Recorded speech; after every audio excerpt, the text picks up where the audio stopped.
So guys, mga kalayas, nagtitrito tayo ng chicken, fried chicken. Tinitrito natin yan. Tapos tayo ay gigisa ng gulay. Nagisa ako ng gulay. Tatay ko sa mga kalayas. Mga kalayas, yan ha. Sitaw. Kaya natin ang kalabasa. Sabay na natin lahat yan. Pati okra. Yan. Sabay-sabay na natin yan.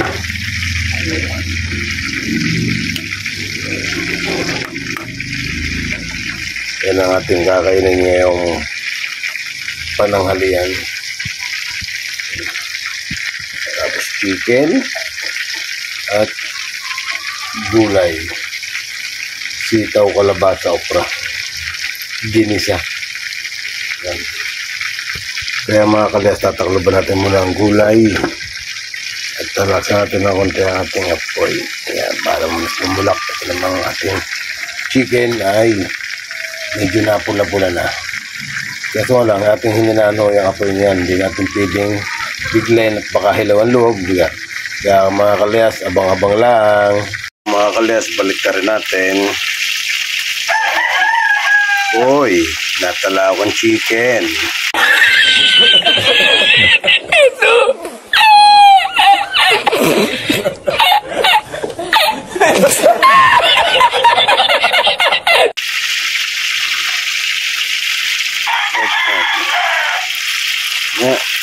Yan.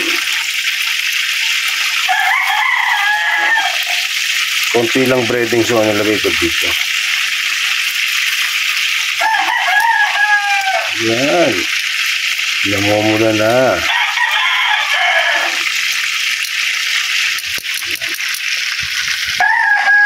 Ito naman mga kalayas, ang titingnan natin ay ang ating gulay.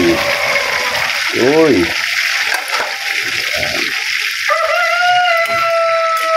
Medyo madami-dami nga ang sabaw. Kaya lang madami ang sabaw yan. Malit lang ang kawali. Pero kakunti sa ganyan. Yung mga kalayas ay meron ng pampalasa. Nilagyan ko na ho yan bago ko na i-video.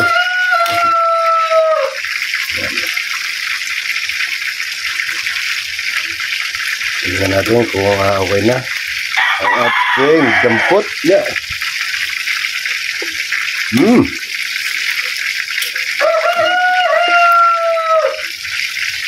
Manamis-namis ang ating sitaw. Kaya mga kalayas, tatakloban na natin at ating papatayin na. Yan. Hindi yung masarap pag-lugnot to ang kwan. Lugnot. Hindi yung masarap pag-malambot ang mga gulay. Yan. Ito naman ating pritong manok yan na. Ito yung ating yan. Ito na yan. Ito na lang. Kaya mga kalayas, nabaligtad na natin. Yan. Pag nilang nabot, ito nabaligtad. Yan.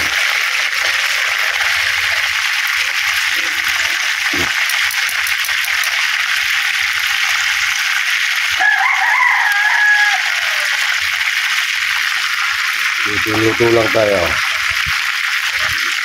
Luto na yung ating manok. Yan. Luto na lang ang pula, no? Ano. Oh, pero parang konti pa ito. Konti pa natin ito. Konti pa. Pero pwede na ho ito, mga kalayas. Pwede na ho yan. Hanguin na ho natin itong ating chicken. Patayin muna natin ng apoy. Yeah. Tapos wala akong videographer. Kaya tawa ko na lang ito. Dito ko talaga yan. Yan. Yan. Oop. Matatapon.